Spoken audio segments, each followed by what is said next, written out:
Hello friend, Neena education के आज की क्लास में आप सभी का स्वागत है। मैं हूं नीना और मैं आप लोगों को आज बताने वाले हूं, ये है जेपीएससी का सिलेबस और इसमें हम लोग 7 जेपीएससी के लिए पीटी की तैयारी को स्टार्ट करने वाले हैं।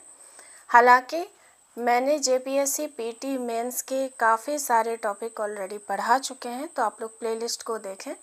और आज के क्लास में मैं आप लोगों को झारखंड का इतिहास, जहाँ से कि 8 प्रश्न पूछे जाएंगे, एक बार फिर से आप लोगों के लिए 7 जेपीएससी के जितने भी स्टूडेंट हैं उनके लिए स्टार्ट करने जा रही हूँ।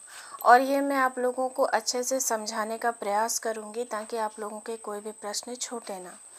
तो देखिए, खंड 1 से 8 प्रश्न पूछे जाएंगे जिसमें झारखंड का इतिहास होगा। और इसमें क्या क्या होंगे, तो 8 प्रश्न में एक प्रश्न होगा मुंडा शासन व्यवस्था से, दूसरा होगा नागवंशी शासन व्यवस्था से एक प्रश्न, तीसरा प्रश्न होगा पढ़ा पंचायत शासन व्यवस्था से, फिर मुंडा मानकी शासन व्यवस्था, ढोकलो शोहर शासन व्यवस्था और जातीय पंचायत शासन व्यवस्था।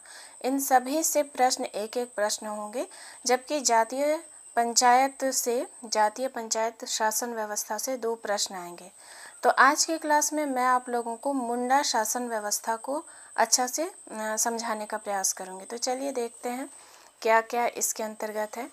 तो मैंने ऑलरेडी पहले भी पढ़ाया आप लोगों को। तो जब हम लोग झारखंड के इतिहास को पढ़ते हैं तो झारखंड में बहुत सारी जाति जनजाति पाई जाती है। तो मुंडा जनजाति उसमें बहुत ज़्यादा महत्व रखती है यहाँ पर। तो मुंडा जनजाति की जो शासन व्यवस्था है उसके बारे में हम लोगों को पढ़ना है। तो देखते हैं हम लोग, मैंने अपने नोट्स यहाँ पे रखे हुए हैं। मुंडा झारखंड में कोलेरियन समूह के प्रजाति है, एक बहुत ही सशक्त और शक्तिशाली जनजाति है मुंडा जनजाति। उनका अगर शारीरिक गठन देखेंगे तो काफ़ी वो लोग शक्तिशाली होते हैं, मजबूत पर्सनालिटी से होते हैं। और ये कोलेरियन समूह के हैं। कोलेरियन समूह जनजाति की एक सशक्त जनजाति है। कोलेरियन समूह की एक सशक्त जनजाति है मुंडा जनजाति। और अगर हम इसके प्रजाति को देखें तो ये प्रोटो ऑस्ट्रेलियाइड प्रजाति से संबंधित हैं। ये सभी वस्तुनिष्ठ प्रश्न हैं जो कि पूछे जाएंगे। तो मैं आप लोगों को समझा रही हूँ और इसी में से प्रश्न उत्तर आप लोगों के वस्तुनिष्ठ बन जाएंगे।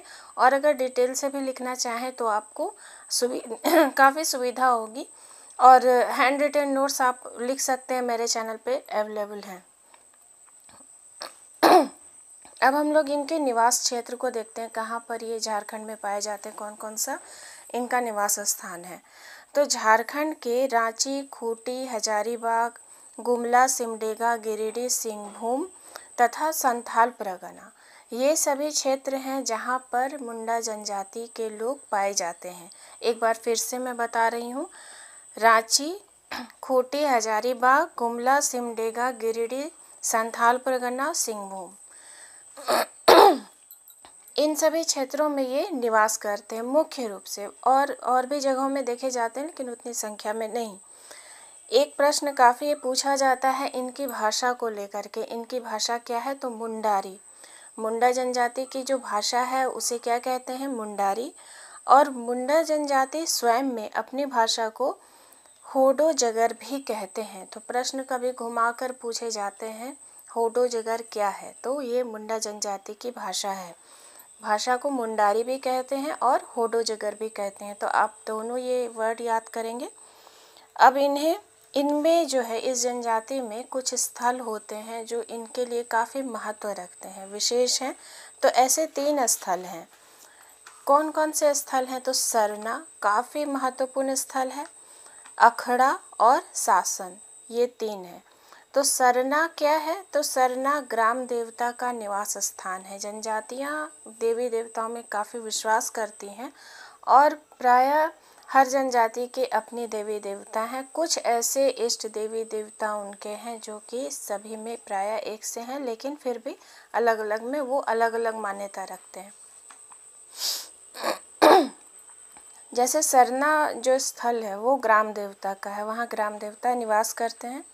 अखड़ा जो स्थल है यहाँ पंचायत की बैठक बैठती है। अखड़ा जो स्थल है वहाँ पर बैठक बैठती है, लोग समूह बनाकर बैठते हैं, किसी विषय पर विचार विमर्श करते हैं या फिर किसी प्रकार का कोई आयोजन होता, किसी पर्व त्योहार में नृत्य संगीत का आयोजन होता है तो ये अखड़ा में ही होता है। अखड़ा जो स्थल है वहाँ पर होता है। अगला है शासन। शासन क्या है? तो शासन समाधि स्थल को शासन कहते हैं। मुंडा जनजाति में जो समाधि स्थल होता है उसे शासन कहते हैं। समाधि स्थल पर एक बहुत बड़ा सा पत्थर रखा जाता है, उस पत्थर को शासन देरी कहते हैं। जैसे कि किसी के समाधि बनी, कोई व्यक्ति है जिसकी मृत्यु के बाद कोई समाधि स्थल बना और उसकी पहचान के लिए एक बहुत विशाल सा पत्थर वहाँ पर रखा जाता है, उस पत्थर को शासन देरी कहते हैं। और ये भी प्रश्न पूछा जाता है शासन देरी क्या है? तो समाधि स्थल पर रखा जाने वाला बहुत बड़ा सा एक पत्थर होता है, शिला होती है, जो भी लिख सकते हैं। फिर है गीतियोड़ा। गीतियोड़ा क्या है? तो युवा गृह है मुंडा जनजाति का। युवा गृह होती है हर जनजाति में। युवा गृह के बारे में मैं आप लोगों को आगे की क्लास में बताऊंगी।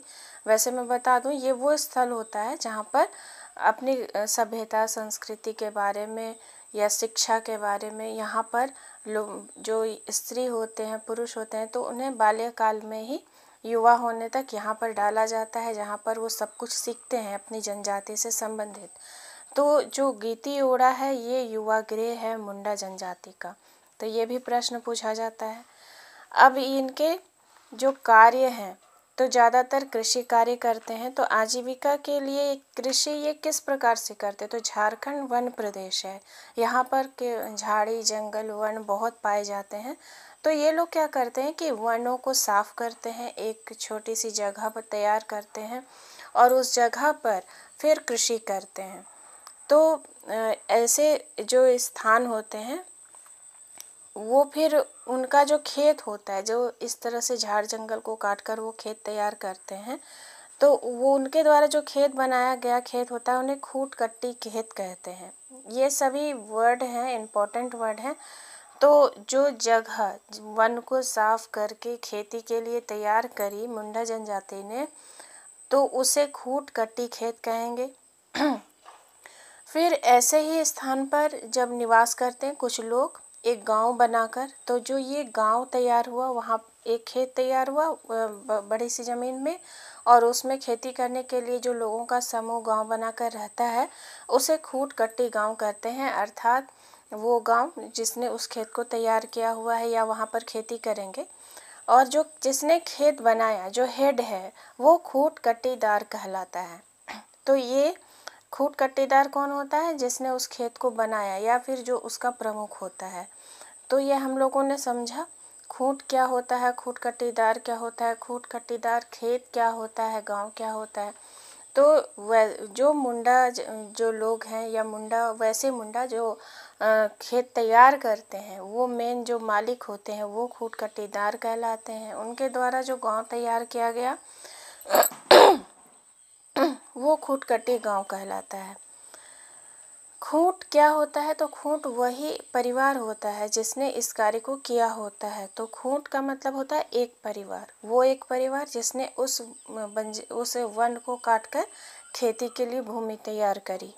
प्रत्येक खूंट अपने जंगल और ज़मीन का मालिक होता है, और हर खूंट यानी है वो हर परिवार जिसने कि उस खेती के लिए भूमि को तैयार करी है वो उसका मालिक होता है। अर्थात वो उस पूरे गांव में रहने वाले लोगों का प्रधान हो गया या मालिक हो गया।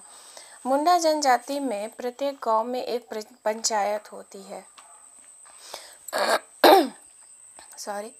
मुंडा जनजाति में जो छोटे छोटे गांव होते हैं, इस गांव किस तरह से बने मैंने बताया। उसके बाद जो हर गांव होता है उसमें शासन प्रशासन नियंत्रण के लिए पंचायत होती है, किसी भी प्रकार के विवाद को सुलझाने के लिए। जो पंचायत के प्रमुख होते हैं वो मुंडा कहलाते हैं।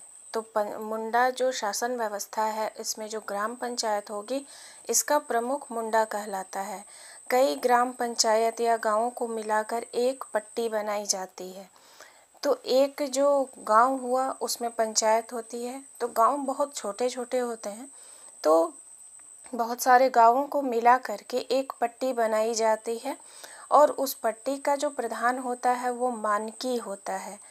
तो मुंडा सबसे जो सरपंच हो गया, गांव का जो पंच हो गया, ये गांव के जो प्रमुख हो गए वो मुंडा हो गए। बहुत से गांवों को मिलाकर जो बनी एक पट्टी, उसका जो प्रमुख हुआ वो मानकी हुआ। कई पट्टियों को मिलाकर पढ़ा बनता है। अब इस प्रकार से कई पट्टियों को मिलाकर पढ़ा बनता है और पढ़ा का जो प्रमुख होता है वो पढ़ा राजा कहलाता है। अब पढ़ा का एक पंचायत होता है। अब ये पढ़ा तो बहुत बड़े स्तर पर हो गया। गांव, बहुत सारे गांव को मिलाकर पट्टी और पट्टियों को मिलाकर पढ़ा। तो पढ़ा राजा के नीचे बहुत सारे गांव आ गए। तो अब ये अकेले तो नहीं संभाल पाएंगे, तो इनका भी एक पंचायत होता है जिसे कि पढ़ा पंचायत कहते हैं। अब पढ़ा पंचायत को मेंटेन करने के लिए इसमें 5 प्रकार के अधिकारी होते हैं। पढ़ा पंचायत बहुत विस्तृत पंचायत हो जाती है, तो एक अकेले व्यक्ति के लिए इसे संभालना या इसमें जितने भी विवाद आएंगे उनके निर्णय करना संभव नहीं है। तो 5 प्रकार के जो अधिकारी होते हैं उन्हें नियुक्त किया जाता है। दीवान, ठाकुर, पांडे, कर्ता, लाल। कौन कौन से होंगे ये अधिकारी? दीवान, ठाकुर, पांडे, कर्ता और लाल। ये जो सभी पद होते हैं ये वंशानुगत पद होते हैं। इनके वंश के जो लोग होंगे वही दीवान बनेंगे, वही ठाकुर बनेंगे। पढ़ा पंचायत में फिर सभी जो पद होंगे ये 5 अधिकारियों के ये वंशानुगत होंगे। पढ़ा पंचायत जो होती है इसमें जो पढ़ा राजा होते हैं उनका चुनाव होता है। ये जो 5 अधिकारी होते हैं इनका पद वंशानुगत होता है, लेकिन जो इसका जो राजा होता है, जो पढ़ा का जो राजा चुना जाता है वो वंशानुगत नहीं होता, उसके लिए चुनाव होते हैं। मुंडा मानकी पढ़ा सरदार की प्रशासनिक व्यवस्था भारत की प्रथम गणतांत्रिक व्यवस्था कही जाती है।